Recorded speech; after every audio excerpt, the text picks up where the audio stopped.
네, 찾아라 찐 리포트 오늘 또 시작을 해보겠습니다. 오늘 리포트는요, LG화학과 관련해서 준비를 해왔습니다. LG화학과 관련해서 한 3가지 정도 리포트가 있었는데 그중에서 저는 오늘 이베스트 쪽에서 준비를 한 리포트를 기준으로 말씀을 드리겠습니다. 제목은 이겁니다. 여전히 투자 매력이 높다. 그러면서 투자 의견은 매수로 계속해서 유지를 해줬고요. 약간의 목표가의 수정이 있습니다. 살짝 하향 조정된 54만 원대 초반까지 잡은 리포트 내용이 되겠습니다.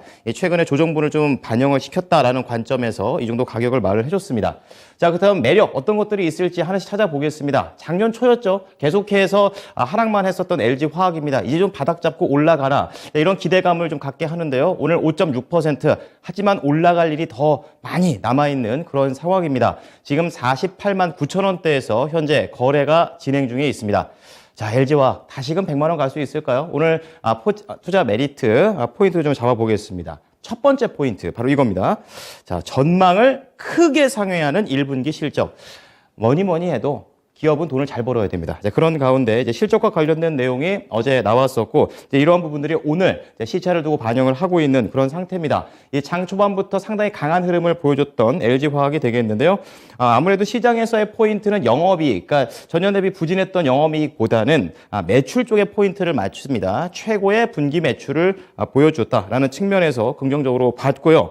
사업 부문별로 여러 가지 일들을 하고 있는데 세부적으로 이 석유화학 쪽에서는 부진하지만 첨단 소재는 긍정적이다. 이렇게 큰 그림을 그려보시면 되겠습니다.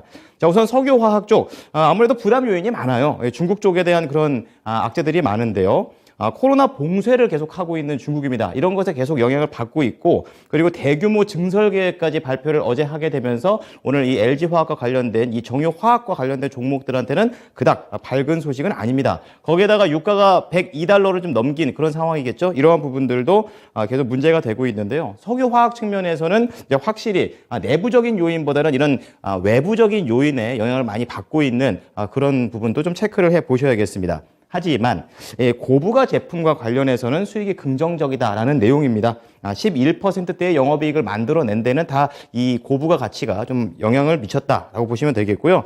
여기에다가 이 첨단 소재와 관련된 부분도 수익성이 개선이 되면서 긍정적이다라는 판단입니다. 거기에다가 LG화학은 이 생명과학 부분, 그러니까 제약바이오 쪽도 좀 다루고 있는데요. 이 류머티즈 관절염, 휴미라 치료제 알고 계시죠? 이것과 관련해서 바이오시밀러의 판매가 증가하고 있다는 부분까지 하나의 단점과 3개의 장점을 얘기해 준 부분 첫 번째 포인트가 되겠습니다. 자, 그 가운데서 더 자세히 봐야 될 게 바로 두 번째 포인트가 되겠는데요. 바로 첨단 소재입니다. 이쪽에 대한 성장성에 주목을 해보자라는 관점인데요. 첨단 소재, 이게 무슨 소재일까요? 2차 전지, 배터리와 관련된 그런 내용이 되겠습니다. 양극재, 전해질 첨가제, 거기에다가 분리막, 그리고 읽기도 어려운 MWCNT, 이 공정에 들어가는 소재라고 합니다. 그 정도 알면 될 것 같고요. 이러한 부분들이 이제 LG 에너지 솔루션을 기반으로 해서 좀 내재화시키는 부분에 좀 더 박차를 가한다라는 것을 긍정적으로 보고 있습니다. 지금 이 리포트 예측으로 보게 되면요. 하반기에서는 이 단결정 양극재 그리고 내년에는 하이니켈 양극재에서 매출이 이제 본격적으로 나올 것이다라는 분석을 하고 있는 상황입니다. 특히 지금 말씀드린 이러한 소재들 자체가 비싸기 때문에 확실히 매출에도 좋은 영향을 줄 것으로 기대를 모으고 있습니다. 자, 그럼 좀 더 LG화학과 관련된 전문적인 내용을 들어보도록 하겠습니다. 네. 자, 전체적으로 이제 포인트로 보게 되면은, 석유화학 쪽에서는 그다지 기대를 걸 만한 건 없죠. 이제 그런 가운데 고부가 제품, 거기에다가 이 첨단 소재, 거기에다가 생명과학 부분까지 전반적으로 장점이 더 많이 이제 나오고 있습니다. 바닥에서 올라갈 수 있을지 전문적인 내용들 짚어보겠습니다. 교보증권의 윤여민 FP 전화 연결해 보겠습니다. FP님 안녕하십니까? 네, 안녕하십니까. 네. 앞서서도 제가 대략 간략하게 말씀을 드렸는데 석유화학 쪽보다는 다른 쪽에 좀 포인트가 많습니다.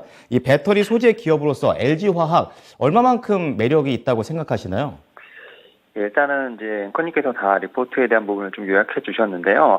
일단은 이제 리포트들 나온 거를 보면 사실은 좀 약간 이제 목표치가 좀 하향된 부분이 좀 대부분이라 볼 수 있을 것 같고, 지금 말씀하셨던 것처럼 이제 2차전지 관련된 부분이 좀 더 부각이 되고 있지만, 화학 사업 같은 경우는 아무래도 좀 실적에 대한 부분이 많이 하향된다라고 볼 수 있을 것 같습니다. 다만 이제 1분기에 좀 실적을 보게 된다고 하면 매출액 같은 경우는 컨센서스를 좀 상회하는 실적이 나오긴 했습니다만 수익성 악화는 좀 어쩔 수 없었다라고 보여집니다. 영업이익 같은 경우는 좀 뭐 전분기 대비해서는 올랐습니다만 전년동기 대비해서는 좀 27%좀 하향하는 좀 모습을 보여줬기 때문에 결국 그런 글로벌 현황에 대한 부분을 좀 피할 수 없었다라고 좀 생각이 들고 있고요.